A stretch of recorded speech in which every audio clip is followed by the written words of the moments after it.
8h30 sur Europe 1, votre grand journal du soir avec Nathalie Lévy.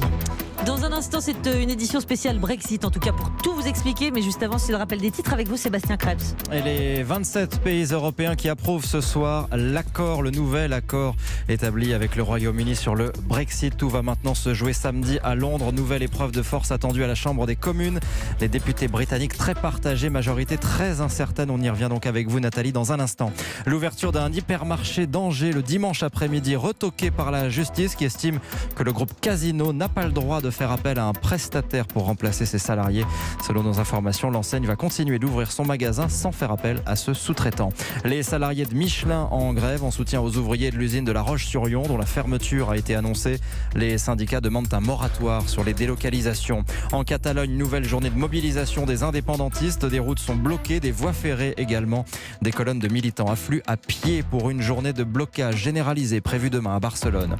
Les autorités kurdes réclament la création d'un corridor humanitaire pour évacuer les civils du nord de la Syrie. En pleine offensive de la Turquie en face, Bachar el-Assad promet que le régime syrien y fera face par tous les moyens. Et puis l'ouverture de l'un des derniers procès du nazisme. Un ancien gardien âgé aujourd'hui de 93 ans comparé devant un tribunal à Hambourg en Allemagne.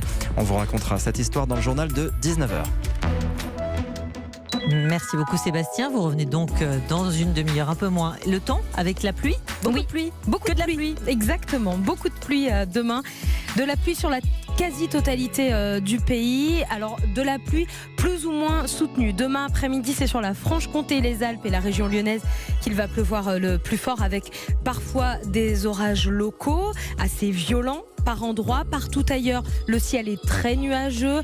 Vous pourrez voir un petit peu le soleil. Demain, les régions concernées sont le Jura, les Hauts-de-France, le bassin méditerranéen. Là, vous aurez droit à quelques éclaircies. Et puis attention au vent. Demain, il souffle fort sur le nord-ouest, les pays de la Loire, la Bretagne et les côtes normandes, jusqu'à 80 km/h ce vent d'ouest. Les températures, quasiment les mêmes qu'aujourd'hui. 17 degrés demain après-midi à Paris, 19 à Bordeaux et 22 à Marseille. Europe 1. Votre grand journal du soir, Nathalie Lévy. Le Brexit, comment comprendre le stade où on se trouve à l'heure actuelle? Que va-t-il se passer samedi? On vous explique tout là, dans la demi-heure. Votre grand journal du soir, c'est jusqu'à 20h sur Europe 1.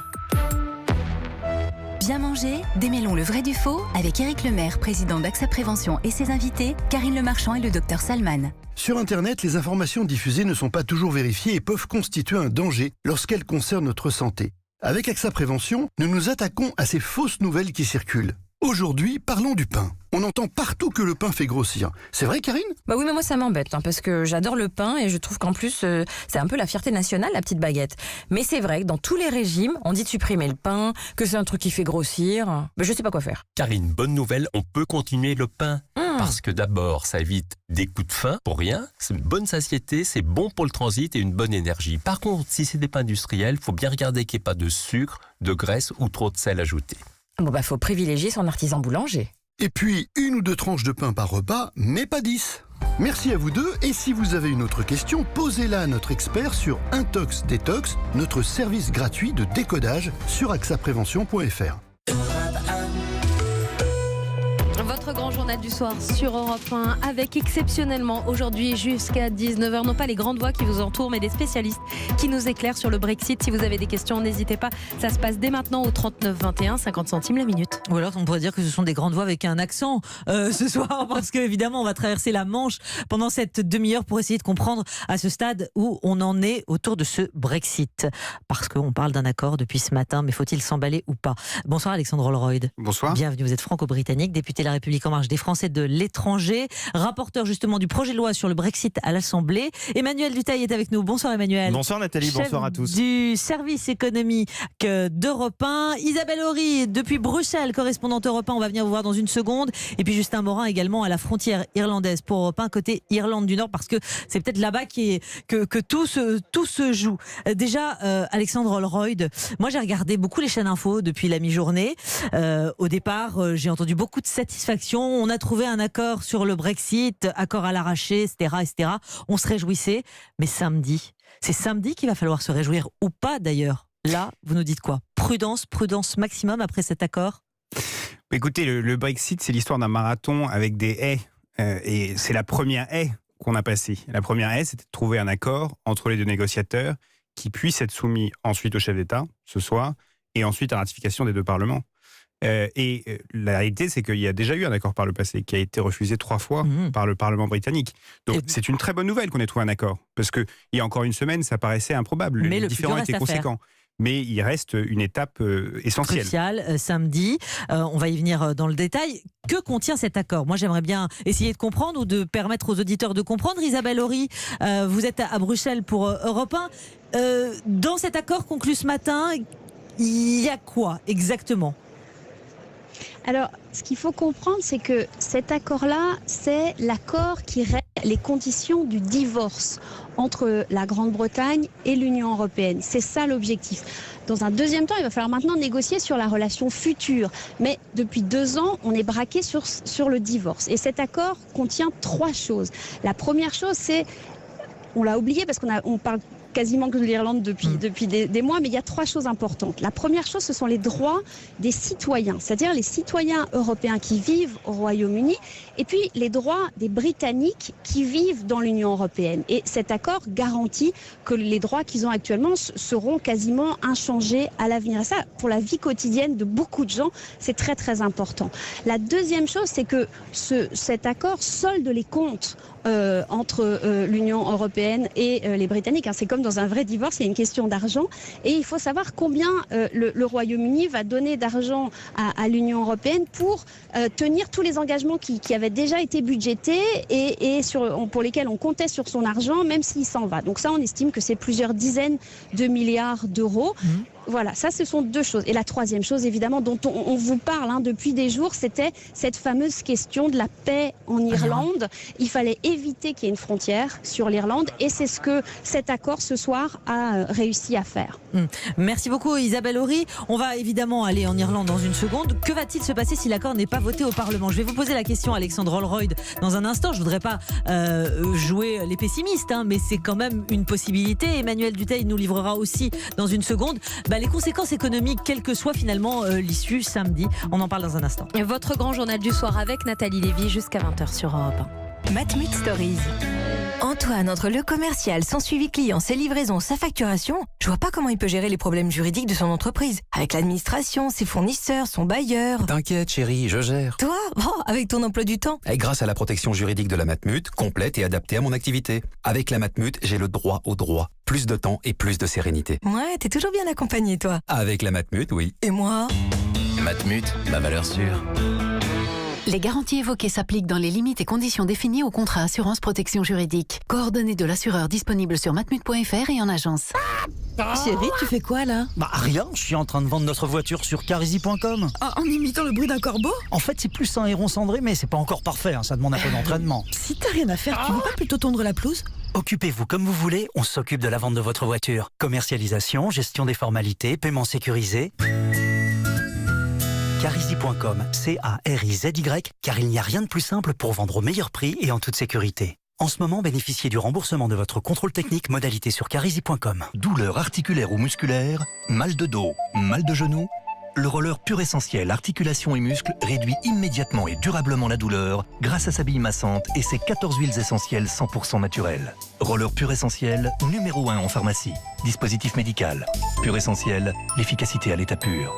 En ce moment, pour 2 produits de la gamme articulations et muscles achetés, un baume calmant offert dans la limite des stocks disponibles et points de vente participants. Auchan, et la vie change. Il y a des couverts étonnants qui aiment le métal. Et pendant les 100 jours étonnants Auchan, il y a des couverts encore plus étonnants. Comme les 3 couverts Fontignac pour 1 € seulement, grâce aux vignettes à collectionner. En ce moment, vos magasins Auchan, Auchan Drive et Auchan.fr vous offrent une vignette tous les 10 € d'achat. Collectionnez-les et profitez de vos couverts Fontignac à partir de 1 € seulement. Auchan. Jusqu'au 26 janvier. Réservé aux porteurs de la carte Waouh. Modalité en magasin et sur Auchan.fr. Votre grand journal du soir avec une page spéciale Brexit jusqu'à 19h avec vos invités Nathalie Lévy. Vous recevez Isabelle Horry, correspondante d'Europe 1 à Bruxelles, Emmanuel Dutheil, chef du service économie d'Europe 1, Alexandre Holroyd, député français de l'étranger, et puis Juste à Morin, en direct d'Irlande. Oui, on sera dans une petite seconde côté Irlande du Nord précisément. Je voudrais qu'on reprenne dans l'ordre, enfin qu'on avance, mais dans l'ordre, si vous le voulez bien. Alexandre Holroyd et Maëlle Dutheil, il va y avoir des conséquences économiques, bien sûr, quoi qu'il se passe. Mais Alexandre Holroyd, à ce stade, est-ce qu'on peut dire que Boris Johnson a pris une nouvelle claque quand il a vu que les unionistes nord-irlandais, et on y sera, ainsi que le chef de l'opposition travailliste, ont déjà appelé à voter contre cet accord? Alors, la réalité de l'arithmétique parlementaire britannique est très compliquée, parce que Boris Johnson aujourd'hui n'a plus de majorité proprement dite. La réalité, c'est qu'il était probable que certains de ses leaders, notamment le leader de l'opposition, appellent à voter contre l'accord. Oui, mais côté Irlande du Nord, ça ne veut pas forcément dire que l'accord ne passera pas. Et ce qui est très important, c'est de savoir, c'est que cet accord, c'est véritablement la meilleure solution pour le Royaume-Uni et pour l'Union européenne.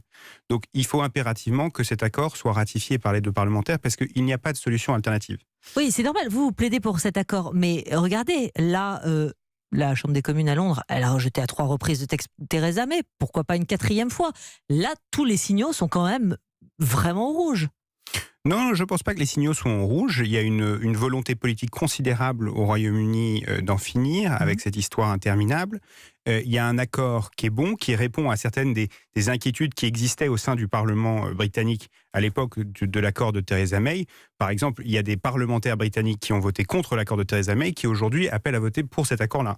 Donc, il y a des changements. Ça ne veut pas dire que c'est une garantie. Le Parlement britannique est souverain et si jamais le Parlement britannique venait à ne pas ratifier l'accord, ça ouvrirait toute une autre série de questions, puisque le Premier ministre britannique serait obligé par la loi de demander un nouveau report. Mais aujourd'hui, la meilleure solution, c'est qu'il ratifie. Oui, alors qu'il n'a de cesse de claironner, Boris Johnson, que le Royaume-Uni quittera quoi qu'il arrive l'Union européenne le 31 octobre. Emmanuel Dutheil, quelle lecture vous faites là ce soir? Vous dites que non, les signaux sont peut-être quand même ouverts pour samedi? En tout cas, je pense que le côté exaspération en Grande-Bretagne peut quand même jouer pour une validation de cet accord. Effectivement, l'arithmétique, comme vous le disiez, de la Chambre des communes est extrêmement compliquée à lire, mais il y a un côté où on sent que tout le monde a envie d'en finir. Ce qui est peut-être très intéressant et ce qui est plus dans mon domaine de compétences d'un point de vue là purement économique, il y a un point qu'on oublie de dire et que commençait à expliciter très bien Isabelle Horry, notre correspondante à Bruxelles. On n'en est qu'à négocier le divorce, mais on n'en est qu'au début. On est vraiment, pour ceux qui ont déjà divorcé, au début où les avocats commencent à se parler. C'est-à-dire que qu'est-ce qui va se passer? Rien pendant quelques temps. Et il faut avoir vraiment ça en tête. C'est-à-dire que si l'accord est validé samedi, ça ne change rien, par exemple, pour les entreprises françaises. Pourquoi? Parce qu'il y a une période de transition qui a été décidée jusqu'à la fin de l'année 2020. Qu'est-ce qu'on fait pendant cette période de transition? On va réfléchir véritablement, là dans le détail, à ce qui va véritablement se passer. Donc, grosso modo, on discute de la garde des enfants. Et comment on fait? Et qui paye quoi pendant la garde des enfants? C'est un point extrêmement important à avoir en tête, tout en sachant que, par ailleurs, ce délai pourrait être aussi repoussé s'il n'y a pas assez de temps pour travailler, puisqu'ils auraient a priori une année supplémentaire, ou voire 2, certains disent, pour se mettre d'accord. Donc ça, c'est un point très important. C'est-à-dire que donc des deux côtés de la Manche, on est sur pause. Le 31 octobre au soir, la vie ne s'arrête pas. C'est ça. Bien loin de là. S'il y a un accord, c'est le grand intérêt de cet accord. C'est-à-dire que c'est un divorce organisé. C'est-à-dire qu'on ne met pas tout le monde à la porte, on ne jette pas les meubles par la fenêtre. Non, on fera un partage équitable ou plus ou moins équitable à ce moment-là. Et je reprends mon image de la garde d'enfants, on fera en sorte de faire en sorte que tout se passe le mieux possible. Surtout qu'il y a un point extrêmement important, c'est que la France est pas trop mal préparée d'un point de vue économique, puisque le gouvernement a fait passer ce qu'on appelle des ordonnances ces derniers mois là-dessus, qui essayent de préparer tout. Mais bon, si c'était la catastrophe, je veux dire que nos ordonnances, on serait bien heureux avec ça, mais ça servirait pas à grand-chose. Mais malgré tout, on est quand même relativement prêt en la matière. Un chiffre quand même, une PME sur 2 qui travaille avec la Grande-Bretagne n'est pas du tout prête aujourd'hui à un Brexit sans accord. C'est-à-dire qu'ils n'ont rien fait. Là, chez nous, sur le territoire. Les nôtres. Les nôtres. Ok. On y revient dans un petit instant parce qu'il y a aussi évidemment la question des non-britanniques, des Français qui habitent à Londres et évidemment cette partie de la population qui s'interroge beaucoup. On va y venir, Emmanuel, avec vous. Isabelle Horry et Justin Morin. Isabelle Horry, d'abord à Bruxelles. On parlait de Boris Johnson. Vous pensez qu'il peut y arriver samedi, au contraire de Theresa May ? En tout cas, ce qu'il a dit aux dirigeants européens quand il leur a parlé tout à l'heure dans la réunion du Conseil européen cet après-midi, il leur a dit qu'il était relativement confiant. Alors, il dit qu'il a compté, tout le monde pense qu'il a compté un à un les députés et que, voilà, c'est ce que disent les sources européennes, qu'il aurait compté les députés et qu'il pense qu'il a une chance que ça passe. Après, personne n'est magicien ici, donc... on n'a pas les clés, tout le monde attend, c'est clair. Ici, il y a le sentiment côté européen d'avoir fait le travail. C'est-à-dire que l'accord, il est là. Les Européens ont un peu adouci leur position par rapport à ce qu'ils avaient mis dans le premier accord avec Theresa May. Et du coup, le compromis est plus favorable aux Britanniques. Donc, ils ne peuvent que croiser les doigts et espérer que ça va marcher. Mais ça, c'est un point très important de ce que dit Isabelle Horry et qu'il faut vraiment qu'on ait en tête. La Grande-Bretagne a marqué des points. C'est-à-dire que les Européens, pour pas que ce soit le bazar le 31, ont mis un genou à terre. Je pense que c'est beaucoup trop fort comme expression, mais malgré tout, Boris Johnson, il ne revient pas avec l'accord de Theresa May. Il peut quand même dire, et notamment sur la question de l'Irlande, il a quand même gagné des points qui sont extrêmement importants. Donc, quand on dit que c'est la même chose et que Theresa May a perdu 3 fois, puis c'est pas le même contexte politique quand même. Donc, il y a un point là-dessus qui est quand même important. Une avancée là-dessus. On en parle dans un instant. Votre analyse, évidemment, Alexandre Holroyd, et puis avec nos correspondants. Votre grand journal du soir avec Nathalie Lévy, c'est jusqu'à 20h sur Europe 1. Europe 1, sans rendez-vous. Mélanie Gomez. Une émission spéciale sur le mal de dos, le mal du siècle selon certains experts. On fera le point sur les traitements évidemment, mais aussi on vous expliquera pourquoi rester en mouvement finalement c'est le meilleur des médicaments. Enfin dans la chronique sexo, il sera question de la libido masculine et oui la baisse de désir, ce n'est pas qu'un problème de femme. Sans rendez-vous. À demain dès 15h sur Europe 1.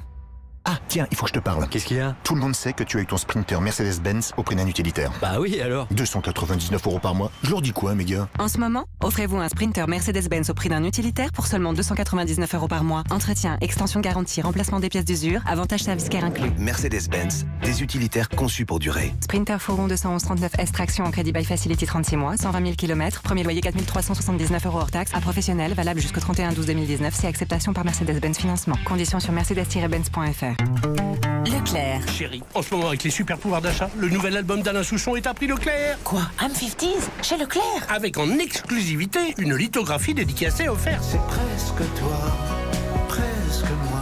Tout ce qui compte pour vous existe à prix Leclerc. À partir du 18 octobre, l'album d'Alain Souchon I'm 50s avec une lithographie dédicacée offerte est à 15,99 €. Disponible en magasin et sur www.culture.leclerc. Bref, le grand retour d'Alain Souchon, c'est aussi chez Leclerc. Et la dédicace, c'est pour moi. Et voilà, vous avez 40 ans. Et chez Atoll, on sait que vous avez survécu sans clim et sans GPS. Alors, vous devriez survivre à ce petit problème de vue qui baisse. Si vous êtes né avant 1978, venez tester gratuitement votre vue chez Atoll. Atoll, mon opticien.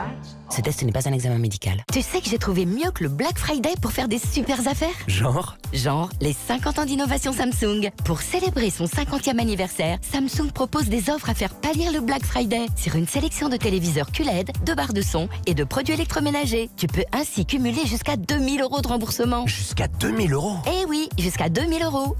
Alors, les 50 ans d'innovation Samsung, c'est 2 semaines d'offres folles du 15 octobre au 3 novembre. Voir conditions des offres sur Samsung.com. Black Friday, vendredi noir.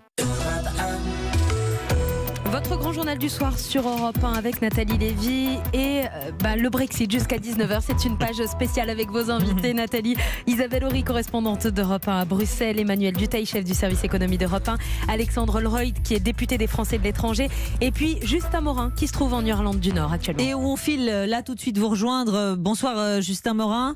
Bonsoir. Vous êtes sur place côté Irlande du Nord précisément.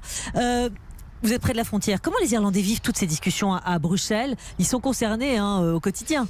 Et oui, et c'est ça. Et en fait, ce qui est surprenant, c'est qu'il y a déjà beaucoup de cynisme par rapport à ce qui se dit, parce que les gens ici, ils ont l'impression qu'on ne les entend pas. Finalement, on ne fait que parler d'eux, mais on n'écoute pas ce qu'ils ont à dire. Parce que ce que tout le monde me rappelle ici, c'est qu'en 2016, pour le vote du Brexit, 56% de l'Irlande du Nord, des Irlandais du Nord, ont voté pour le maintien dans l'Union européenne. Or, ce qu'on constate aujourd'hui, c'est qu'on ne les écoute pas forcément, puisque ce sont justement leurs représentants au Parlement britannique, les représentants du DUP, du Parti unioniste démocratique, qui bloquent cet accord qui permettrait d'éviter le retour d'une frontière. Alors par exemple, pour se faire entendre justement, hier soir, il y a des dizaines de rassemblements qui ont été organisés tout le long de cette frontière irlandaise avec des citoyens venus des deux côtés. Ils portaient des bougies, des flambeaux et ces panneaux qu'on voit un peu partout quand on se promène le long de cette frontière, des panneaux sur lesquels il est écrit Irish Unity, the solution to Brexit. Ici vraiment personne n'imagine le retour d'une frontière qui s'apparente presque à les écouter à la fin de l'accord du Vendredi Saint, l'accord de paix signé en 98 entre cette Irlande du Nord protestante et cette République d'Irlande au sud catholique. Alors en fait, ce qui bloque, je pense qu'Isabelle Horry l'a déjà bien expliqué, mais c'est cette histoire, ce problème lié au prélèvement de la TVA entre l'Irlande et le Royaume-Uni. En tout cas, c'est ce qui est avancé. C'est assez technique, mais quand on écoute les Irlandais ici, en fait, ils ont surtout l'impression que le DUP, il refuse que l'Irlande du Nord soit traitée différemment du reste du Royaume-Uni. Or, pour le moment, cet accord d'un statut hybride pour l'Irlande du Nord, c'est bien la seule solution trouvée pour éviter le retour d'une barrière douanière entre les deux territoires. Merci beaucoup Justin Morin, on l'a compris, le DUP, petite formation mais poids considérable. Alexandre Holroyd, un auditeur vous interroge, Gilles depuis Lille. Bonsoir à vous Gilles. Bonsoir. Alors moi c'est sur l'article 50 du traité de Lisbonne que je me pose des questions parce que c'est pas la première fois qu'un pays quitte l'Union européenne. Enfin c'était pas l'Union européenne, c'était la CE, c'était en 1985 et c'était pas la Grande-Bretagne, c'était le Groenland. Ça s'est passé tranquillement. Alors c'est sûr que c'est pas la même économie. Ça s'est passé très tranquillement. Mais en 92, on n'a pas mis dans le traité de Maastricht d'article pour un retrait. On l'a introduit non plus dans le TCE pour lequel on a voté non en 2005, mais on l'a introduit dans le traité de Lisbonne. Et il est suffisamment flou et général pour que l'Union européenne, et je pense que c'est ce qui s'est passé, puisse traîner, tarder. On a démarré avec des 60 et quelques milliards, on est aujourd'hui à 20 et quelques milliards, etc. Donc ma question c'est, est-ce que cet article ne devrait pas être réécrit pour donner plus de possibilités à un pays qui voudrait se retirer, de pouvoir se retirer sans avoir tout le cinéma qu'on a eu aujourd'hui entre l'Union européenne et la Grande-Bretagne. Alors, Alexandre Holroyd. Alors, ce qu'il faut comprendre, c'est que l'Union européenne a beaucoup changé au fur et à mesure du temps. Aujourd'hui, la relation entre la Grande-Bretagne et l'Union européenne, surtout depuis les années 90, est beaucoup, beaucoup plus intégrée qu'elle l'était à l'époque, puisqu'on a eu toute une période d'intégration des réglementations européennes. Je ne vais pas aller dans le détail et ainsi de suite. Mais la réalité de cet article 50, c'est que il est relativement ouvert puisqu'il correspond à des réalités qui peuvent être très différentes. Si demain Malte décidait de sortir, ça serait une relation différente que si le Royaume-Uni décide de sortir, que si le Danemark décide de sortir. Et donc il laisse la liberté à l'Union de choisir les conditions de la sortie, ce qui a été le cas et ce que Michel Barnier a fait avec un grand talent. Moi, je pense qu'il y a juste deux choses que j'aimerais évoquer pour revenir un peu sur ce qui a été dit avant sur la négociation. La grande différence qui s'est passée entre la négociation avec Boris Johnson et celle de Theresa May, je ne dirais pas du tout que l'Union européenne a un genou à terre, c'est que les Britanniques ont proposé des solutions qui, à l'époque, ils ne voulaient pas proposer. Et des solutions avec des explications techniques, ce qui nous a permis de trouver une solution, entre guillemets, pour cette question de l'Irlande du Nord. Et la deuxième chose à mettre en exergue, vous en avez parlé, c'est, moi l'année dernière j'étais rapporteur du projet de loi qui a permis au gouvernement de prendre ces ordonnances. On a travaillé pendant très longtemps pour essayer de faire en sorte que la France soit prête. Et aujourd'hui, quelle que soit l'insu, la France est prête. Ça ne veut pas dire, et c'est très important de le noter, qu'il n'y a pas de conséquences à la sortie. On est légalement prêt, mais on ne sait pas ce que ça donnera. Non, mais on est la prêt. grande inconnue. Et ce qui est très important, et je suis très content que vous l'ayez rappelé, c'est qu'il y a une dimension de l'État, c'est-à-dire qu'on a les processus mis en place, etc. Aujourd'hui, c'est le cas. Vous pouvez aller voir sur brexit.gouv.fr. Mais il faut que les acteurs eux-mêmes se saisissent de la question. C'est-à-dire que si vous êtes un transporteur, une PME, etc., vous allez avoir des démarches supplémentaires à faire. Il faut les faire. Effectivement, ça c'est un point très important. Est-ce que vous dites effectivement brexit.gouv.fr qui est le site officiel de l'État français mis en place pour renseigner les entreprises? Et c'est vrai que je peux dire qu'il y a une petite panique du côté de l'État français qui se rend compte que les entreprises ne sont pas tout à fait prêtes, même si un accord devait avoir lieu. Parce que ce qui va être intéressant, c'est que dans le fameux divorce dont je vous parlais tout à l'heure, qu'est-ce qu'on va négocier? On va négocier ce qui s'appelle l'accord de libre-échange. Donc on va savoir comment on va commercer avec la Grande-Bretagne. Mais ce qui est aussi passionnant, c'est que pendant ce temps-là, la Grande-Bretagne va devoir renouer des accords de libre-échange avec tous les autres pays avec lesquels elle commerce. Donc par exemple, il va falloir aller voir Donald Trump pour lui dire, bon ben voilà, qu'est-ce qu'on met en place pour négocier? Et la France et l'Europe va devoir faire extrêmement attention aux conditions dans lesquelles la Grande-Bretagne va se trouver, parce qu'on pourrait très bien avoir Singapour aux portes de l'Europe, c'est-à-dire une espèce de zone où notamment pour la finance, ce serait beaucoup plus intéressant pour les gens de venir là, et on pourrait perdre, nous, au final. Donc il faut faire quand même extrêmement attention à qui gagne, qui perd. Personne n'est capable de répondre pour le moment. Personne n'est capable de répondre pour le moment, en effet, et personne de toute façon ne peut se lancer sur ce sujet avant samedi et la réponse de la Chambre des communes à Londres. Donc ce vote samedi, et c'est là qu'on pourra véritablement envisager la suite. Merci Alexandre Holroyd, Isabelle Horry depuis Bruxelles, Emmanuel Dutheil, chef du service économie d'Europe 1, et Justin Morin qui était côté Irlande du Nord. Merci à vous.